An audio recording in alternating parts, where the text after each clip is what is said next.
This week, we are entering one of the world's greatest wine landscapes, but not through the expected door. Because for many of us, and I am guilty, Bordeaux immediately means red wine, power, prestige, and some of the most recognized blends in the world. But Bordeaux also produces white wines with remarkable precision, wines with restraint and structure, but a quiet authority. And today, we step into one of Bordeaux's most quietly compelling expressions, Bordeaux Blanc.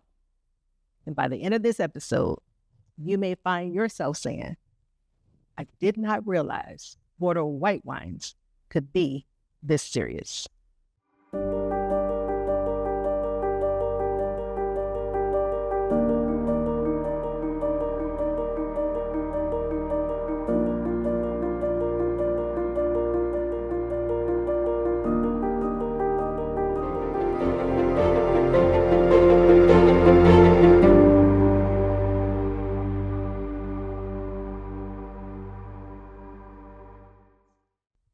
Welcome back to Swirl.Sip.Savor, your passport to the world of wine.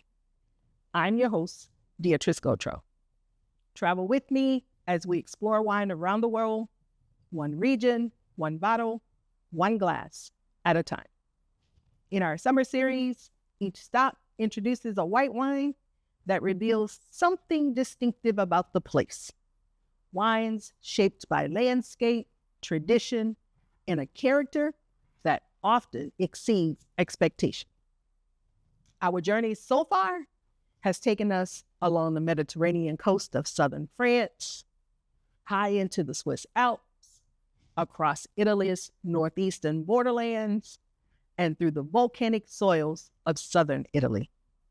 Today, we arrive in France, to a region whose name is recognized around the world. My favorite place. Welcome to Bordeaux. By the end of this episode, you'll understand why Bordeaux wines remain one of the most quietly compelling categories and why this bottle deserves far more attention than it often receives. Bordeaux sits in southwestern France. It's shaped by rivers, the Atlantic influence, and centuries of wine history. The Atlantic Ocean brings moderate temperature and steady humidity. The climate allows grapes to ripen slowly, preserving freshness while developing aromatic complexity. While Bordeaux is often discussed through its red blends, its white wines have long held an important place here, particularly in areas like Pessac-Léognan, where gravel soils help produce wines with clarity and precision. Bordeaux Blanc is typically built from two principal grapes, Sauvignon Blanc and Sémillon. I'm a Sémillon girl. Sauvignon Blanc contributes brightness, citrus, and aromatic lift. Sémillon adds texture, softness, and depth. Together, they create balance. Neither dominates. Each one supports the other. That balance is why Bordeaux Blanc is so compelling.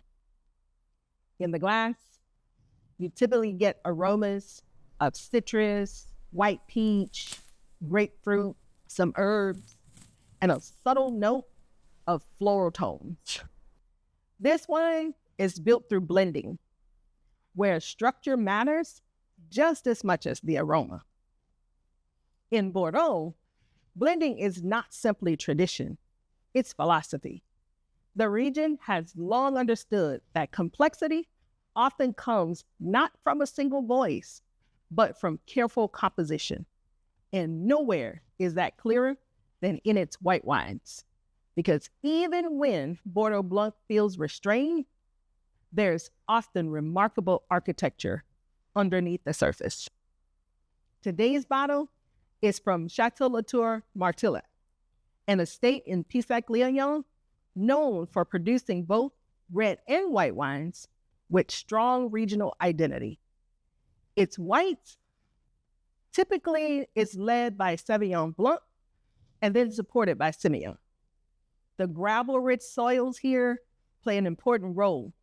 They drain efficiently, they retain warmth, but they help maintain concentration in the fruit. The result is white wine that feels precise rather than excessive. It's measured, it's elegant, and it's quiet expressively. So let's see how that expression reveals itself in the glass. Appearance. Look at it.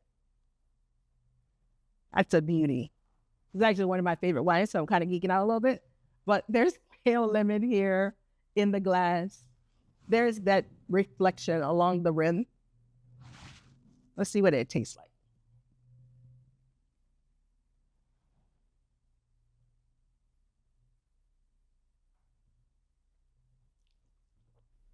Beauty. You get the white peach on the palate. There's that citrus as well. The subtle mineral edge.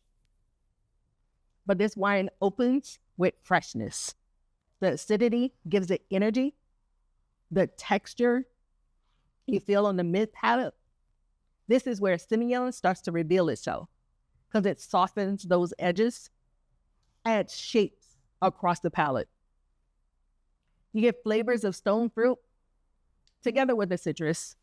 And then there's these light herbal notes that just move together with precision on the palate. The finish is clean, it's composed, and it's long. The elegance is expressed through control. What are you getting in a glass? One of the most defining strengths of Bordeaux Blanc is how the blending changes the texture. A single grape may deliver clarity, but blending allows a wine to carry multiple dimensions at once. So the bright, weighted aromatic lift and length, those two things can work together to produce harmony in a glass.